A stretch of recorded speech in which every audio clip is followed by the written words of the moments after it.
This time on Evolution Woodworks, I'm going to show you how to add splines to the corners of your boxes, how to avoid these problems, and I'll show you how I built this sled to make cutting the slots a lot easier. Stick around. All right. So before we get into how we're going to cut our spline joints in, let's talk about what they are and why we'd actually want to use them to start with. So a while back, we made the sled for the table saw to cut our miter corners for boxes and picture frames and things like that. And though it does make a really good looking joint, it's basically the weakest way you can make a joint since you're gluing two pieces of end grain together. Basically all the spline joint is a kerf. You're going to cut through the corner. You're going to come back in. We're going to cut some thin strips of wood for our splines. Those will go in that slot and span from corner to corner like that. It's just going to tie these two pieces together, give us a lot more room for glue, and basically act as a mechanical fastener to tie the two sides together. Now the easiest way to cut these is to just simply build a little sled like this for the table saw. All this is just a cradle. It's going to hold your box and help guide us through the saw. And the best part is we're going to use up some scrap plywood that we have laying around to make it. So let's head over to the table saw and get started. For the cradle parts, I just ripped some 3/4 inch plywood down to about 8 inches wide and then ripped a piece of 1/2 inch down. That's going to be the base. It really doesn't matter what size they are. It's just what I had laying around.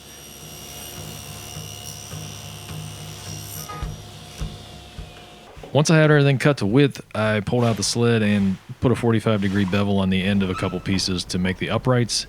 And that'll also form one end of the cradle. Once we get everything put together, we can figure out the exact size and dimensions of that part.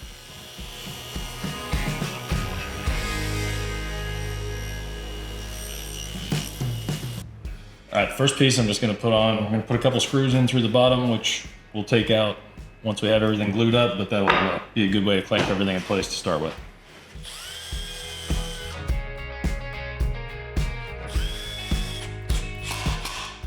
With that piece screwed down, I can use a square to make sure one side of my cradle is at 45 degrees and I can mark my center line from there. All right, so from there, got our center line. I'm just going to measure back to the inside edge of this upright.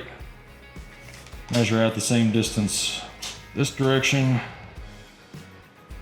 Run another square line across there, and then we can put our second upright on. With the uprights in place, I can go back and trim the cradle parts down to size. All right, with these pieces cut down, you can see everything's just going to fit in there. I'll have a nice, decent sized platform to ride the box on. And I just want to add one more piece. I'm going to cut another piece of plywood just to wrap around here just to give it a little bit more support. I took everything apart, added some glue, and then screwed the uprights back on. For the cradle and the side plate, I just popped some brads in the top where the saw blade can't get to them, and then use clamps to hold the bottom in. All right, we'll let that sit overnight, let the glue dry, and be sure to take the screws out before we finish it up. Then we can start cutting some splines. While I'm waiting for the glue to dry, I set up a thin rip jig on the table saw and ripped a bunch of spline parts down just a little bit over 1/8 of an inch. We'll cut these down to length on the bandsaw, and then later on I can sand them down to make a perfect fit. First thing I did in the morning before I forgot about it was take the screws out of the base, because that would not be good. All right, I got a little box I built when I was building the miter sled, and show you how this works. Just basically sit it in there. We'll ride this up against the fence and run it through, make a pass on all 4 sides, and just flip it over if you want to get everything even. First thing we need to do is go change our blade over so we have a flat tooth blade on the table saw, and then we can make some cuts. You want to use a flat tooth blade here, like a ripping blade, because if you used a combination blade or something with a variable angled tooth, you're going to end up with sort of a V shape, and then your splines won't fit nicely into the groove. All right, so we'll set this up against the fence. You gotta remember to add the 1/2 inch for this piece, or 1/4 inch, whatever you used on the side. That'll get us where we are in the box. I'm gonna go with about 1 inch. That'll give me a 1/2 inch up from the bottom and down from the top on this one. I ran a test pass just to make sure everything was where I thought it was, and I was very happy to see that I remembered to take those screws out.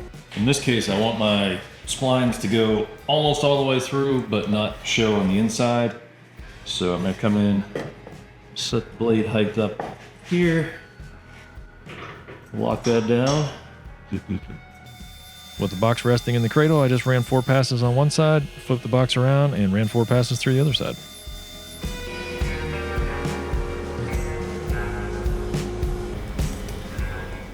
Now you can sand your splines down until you have just a nice friction fit.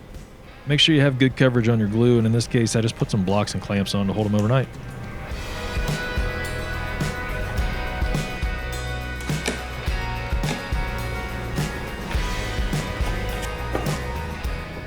Once the glue's dry, you can use a combination of a flush cut saw and a chisel to get everything smooth, then you can sand it down perfect in the end. I found if you start from the outside in, you have less of a chance of breaking these things off. They like to split and crack from if you come from the inside out, sometimes you can break a corner off. All right, so here's our final result. I did go back through and cut a few of these the wrong direction just to show you what can happen. I cut from the inside out with the saw and the chisel, and you can see the corners chipped out. Honestly, some of these splines were a little bit looser than I would like them to be, and I don't think I got full contact with some of the glue, so they might have chipped out a little worse than I expected, but it makes a pretty good example. What can you do with this joint? Well, you can take that, add it to something like this. Now you have a nice strong little box that's got a pretty cool design feature to it. And if you want to see how these are made, you're gonna have to wait for the next video. See you then. You're actually gluing two faces of end grain together, and that's just not the best joint you can. It's just not a good joint. It's really not. Great looking joint. The problem with this joint is you're actually gluing two pieces of face grain together, end grain. You're actually gluing two pieces of. I almost had it.